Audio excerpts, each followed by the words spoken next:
Well, we're going to have some fun today. Welcome to Southeast Michigan and my backyard. I'm Dr. Russ. In fact, a little bit later here, you're going to get to meet Dr. Paula, Renee, the cameraman, Sadir, who's our producer and lawyer. I think you'll enjoy just meeting about everybody before this video is over. This is video number 27. We've done 26. And today's video is actually not the one you're going to see. This is the preparation for video number 27, which comes out next week. And how do you find out about that one? Well, you can find out within minutes of a launch if you subscribe. And it just doesn't take anything at all to subscribe. Go to YouTube video and register your email address. That means you'll get a notice within minutes of us launching any and all of our videos. You can cancel anytime you like. But I think you'll enjoy next week's video, which covers hunting tips on how do you hunt snowshoes, jackrabbits, cottontails. I promise to leave out domestic rabbits.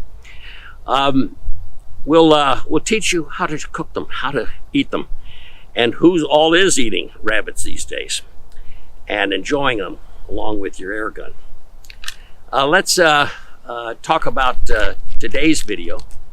Today's video is our anniversary video. And some of you don't realize it, but we started last November 15th with the idea that we'd just do 6.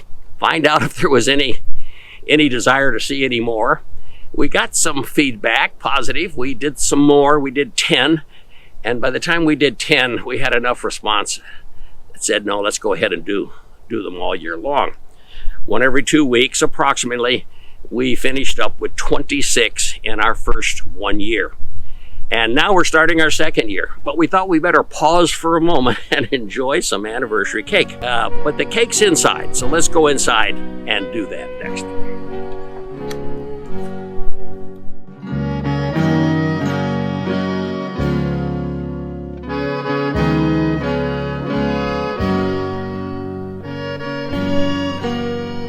So today is our first anniversary. It's hard to believe that 26 videos have been produced over the last 52 weeks, approximately one every 2 weeks. Of course, we are subject to some weather and other concerns that come about. We all got to be here. But speaking of all of us, let me introduce you to the whole team that puts together these videos. Sitting to my left is my wife, Dr. Paula. And she's as excited as we are today with this 1 year anniversary. We have over 100,000 views and 1,000 subscribers. Paul, is there anything else, reasons why we should participate in getting these videos out? Sure. We have 15 grandkids who I hope will be watching these. 15. 15. On my tax return, I put down a tribe rather than a family. That way we get a bigger discount. Paula, what are you going to be doing important today? I get to light the candle and eat some cake.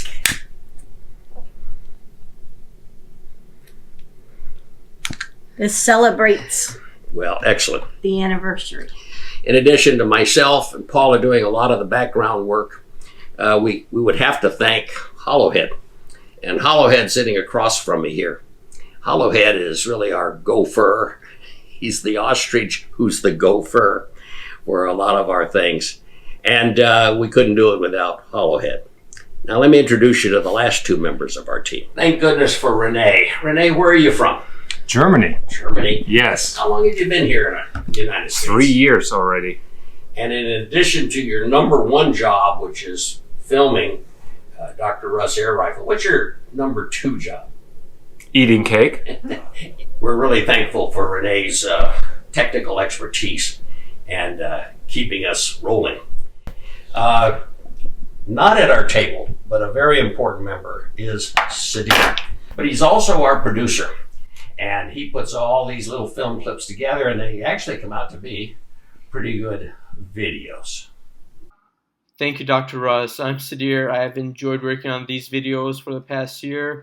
Speaking of which, let's take a look back down memory lane and view short clips of these videos. And when we shoot them, they're going to make a real good dong from 65 yards away. I think you'll like them. When we look out this way, we've got a 75-yard range. And we have a purple ball that's hugging the shoreline.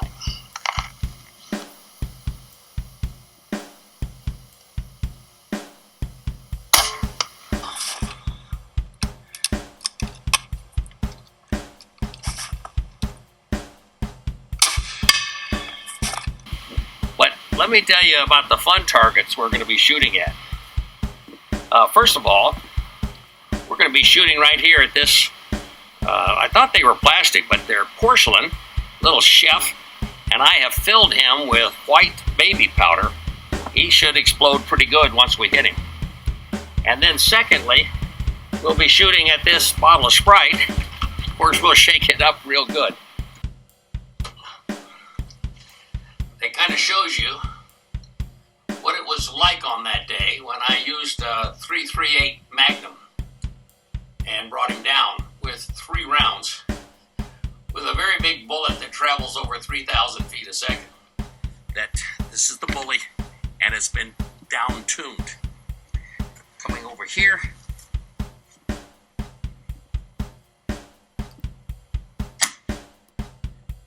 Well now. Wow. I'm lucky I didn't go through, but that's the Hercules bully down this path. Yeah. I think about something that happened several times in Vietnam. I was an infantry platoon leader, and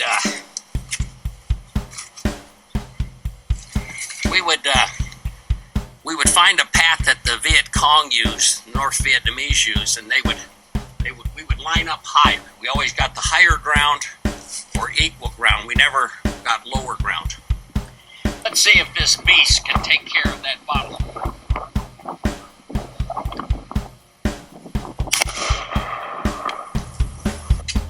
And see if it puts a hole in the back of that bullet trap.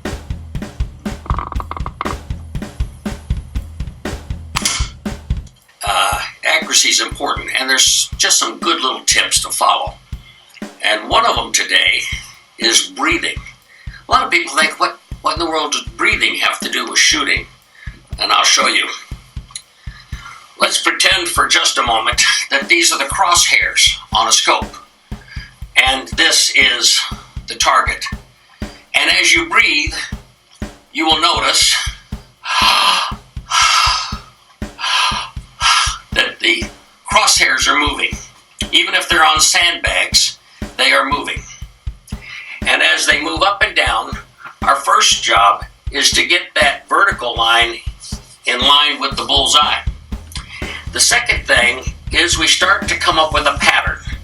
Notice here that the crosshairs are going from the top of the bullseye to the bottom, or at least the black on this target. And as we get it to there, and we're comfortable with this, we come to the point where we're ready to shoot. And we breathe in, and now we let 1/3 of our breath out. And you're going to find that when you let 1/3 out, those crosshairs will come right onto that bullseye. Hollowhead, who put that target down there? Was it you, Hollowhead? Angel, come.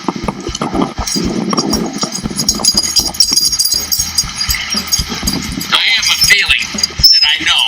Angel, come. Sit.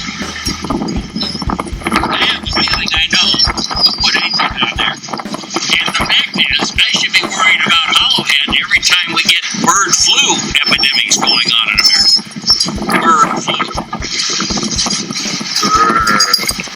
So I thought I would show you how I've made air just as cheap as possible.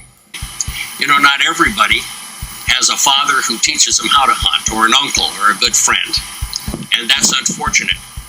But it's going to end today, as this video is going to teach you how to get ready and some of the important things to look for when you're hunting with an air rifle.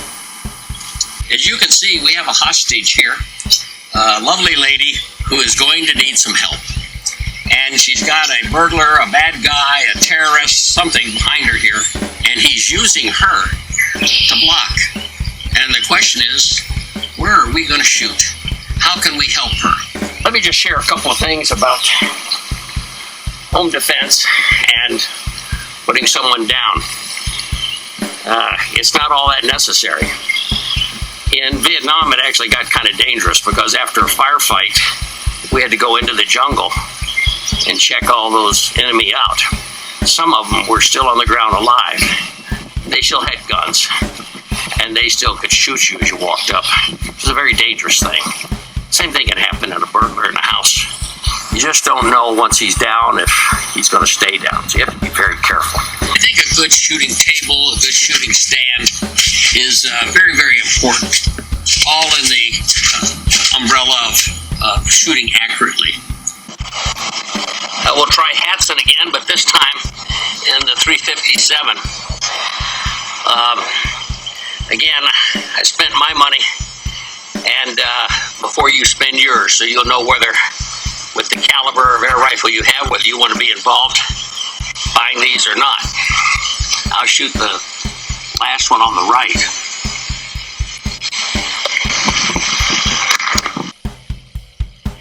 That's a pretty strange looking pot. I'll explain it in a minute. Now, I did want to demonstrate for you just how easy these pinstripes can be.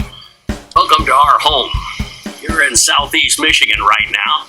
My name is Dr. Russ, and we've got some great fun for you today.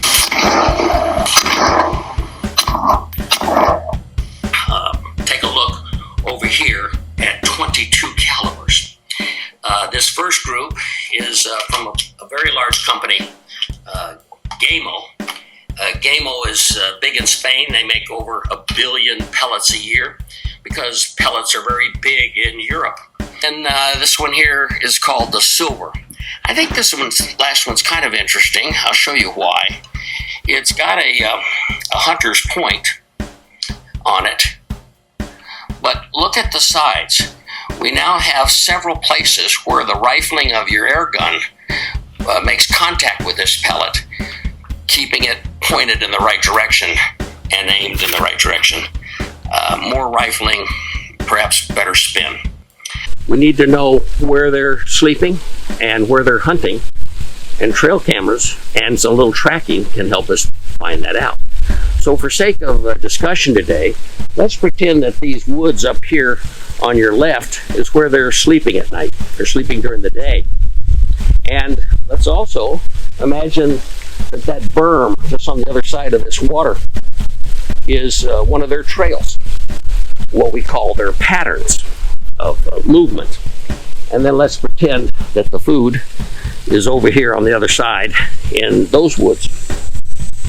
We've got to discover those kinds of places before we can effectively hunt this coming fall.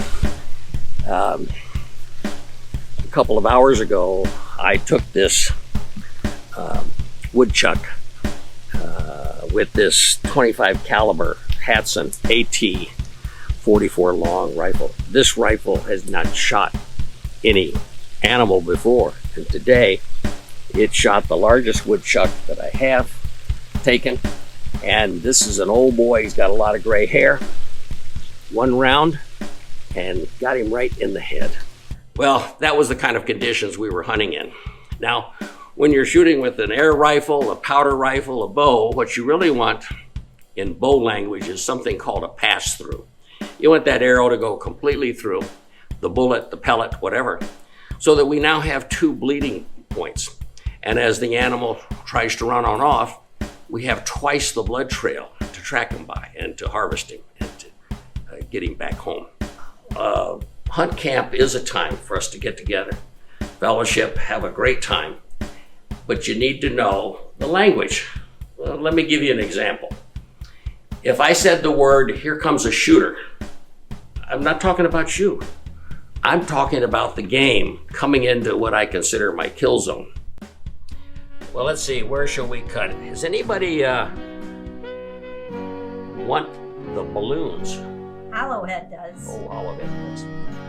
And turns out that our next video is about shooting balloons. Lots of balloons that represent lots of rabbits.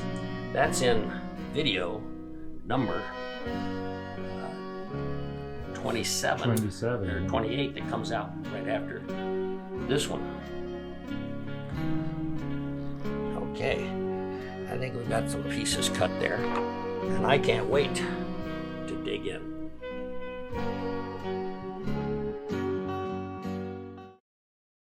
You know, before we eat here, I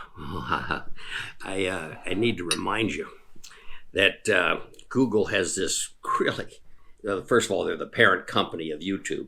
They've got this algorithm, which is fancy for a recipe on which videos get displayed down the sides or the bottom of your screen. And we're all in a race to be in that type of exposure. That's what runs this viewer count up. And I really need you to remember to give us, and here's part of the recipe, thumbs up. When you don't give us a thumbs up, Google gives that video a thumbs down. Secondly, be a subscriber. And I described at the beginning how important that is. But you'll want to be in our subscribers so you get instant access to all of the videos. Whether you watch them is a different question, but at least you'll know when they are launched. And they come out about every 2 weeks. Third, you need to know that we have comments. And the comments are something that I like answering. I answer all of my own comments. Oh my goodness, we get them from all over the world. And I actually enjoy responding to them. Over 100,000 views have now come aboard these videos of ours. Just 26 videos, 100,000 views among them. So we're very thankful for your participation. So please give us a thumbs up, subscribe, write a comment. I'll respond. And we'll see you next week.